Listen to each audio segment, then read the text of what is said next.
नमस्कार मित्रांनो. तर आपल्या आजच्या गोष्टीचं नाव आहे ध्रुव बाळ.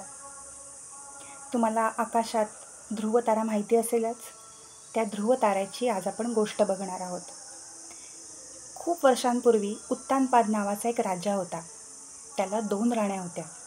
एकीचं नाव होतं सुनीती आणि एकीचं नाव होतं सुरुची.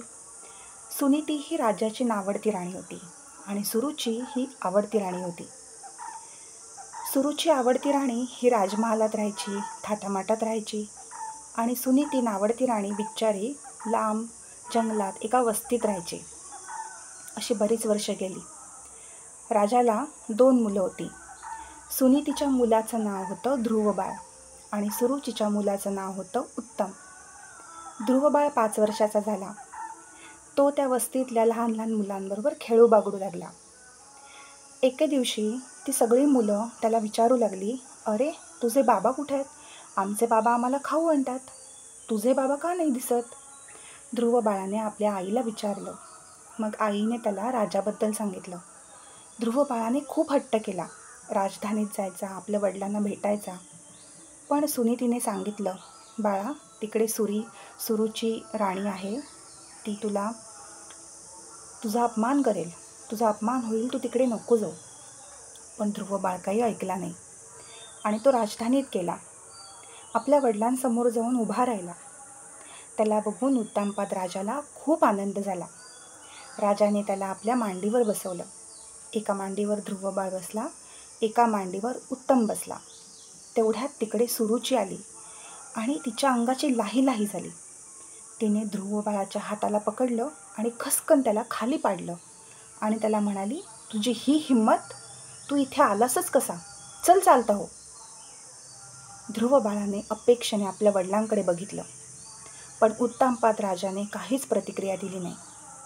ध्रुव बाळाचं बालमन खूप दुखावलं. अपमानाने नव्हे तर आपल्या वडिलांच्या उपेक्षेने. तो त्या अपमानासकट परत फिरला. आपल्या आईच्या कुशीत धाईधाई रडला.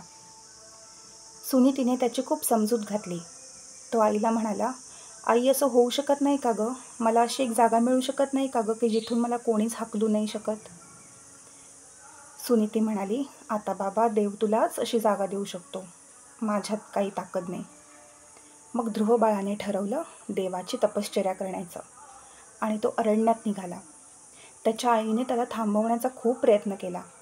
ही वार्ता कळल्या कळल्या राजासुद्धा धावत त्याच्याकडे आला.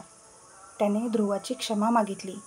त्याला म्हणाला, "हवं तर तुला राज्य देतो, पण अशी कठोर तपश्चर्या करू नको." पण ध्रुव बाळाने दृढ निश्चय केलेला होता. त्याने कोणाचंच ऐकलं नाही. तो तडक अरण्यात निघाला. वाटेत त्याला भेटले नारद मुनी.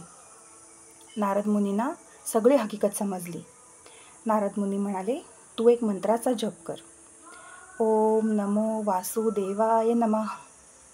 ह्या मंत्राने तू तपश्चर्या कर. परमेश्वर नक्की तुझ्यावर प्रसन्न होईल." ध्रुव बाळाने मन लावून तप केलं, तपश्चर्या केली, परत परत वासुदेवाची तपश्चर्या केली आणि चमत्कार झाला. त्याच्या कानावर एक गोड मधुर आवाज पडला, "ध्रुव बाळ, डोळे उघड. काय हवं तुला? जे मागायचं ते माग." ध्रुव बाळाने डोळे उघडून बघितलं तर काय, साक्षात परमेश्वर समोर उभा होता. चतुर्भुज विष्णू भगवान समोर उभे होते. त्यांना बघून ध्रुव बाळाने त्यांचे पाय पकडले आणि त्यांना म्हणाला, "हे भगवंत, मला फक्त एक अढळ स्थान द्या. मला एक अढळ जागा द्या, जिकडून मला कोणीही हलवू शकत नाही." विष्णू म्हणाला, "तथास्तु. पण तत्पूर्वी तुला काही कर्तव्य पूर्ण करावी लागतील. तुला हा प्रपंच चालवावा लागेल. आईवडिलांची काळजी घ्यावी लागेल." ध्रुव बाळाने ते मान्य केलं आणि त्याने भगवंतांना नमस्कार केला.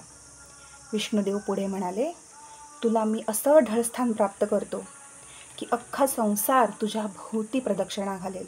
हे अख्खं विश्व तुझ्या भोवती फिरेल, पण तू मात्र अचल एकाच ठिकाणी अढळ राहशील." आणि ते लुप्त पावले. ध्रुव बाळ माघारी फिरला. विष्णुदेवाच्या आशीर्वादाने त्याने उत्तम राज्य केलं. एक उत्तम राज्यकर्ता, शासनकर्ता म्हणून प्रसिद्ध झाला. आईवडिलांची काळजी घेतली आणि त्याच्या शेवटच्या काळानंतर तो आकाशात ध्रुव तारा म्हणून चमकत राहिला. आजही मुलांनो, तुम्ही जर स्पेसचा अभ्यास केलात, खगोलशास्त्राचा अभ्यास केलात, तर ध्रुवतारा हा आपल्या जागी अढळ असतो. तो कधीही हलत नाही.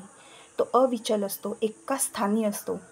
पण ही सृष्टी, हे विश्व, हे त्याच्या भोवती फिरत असतं.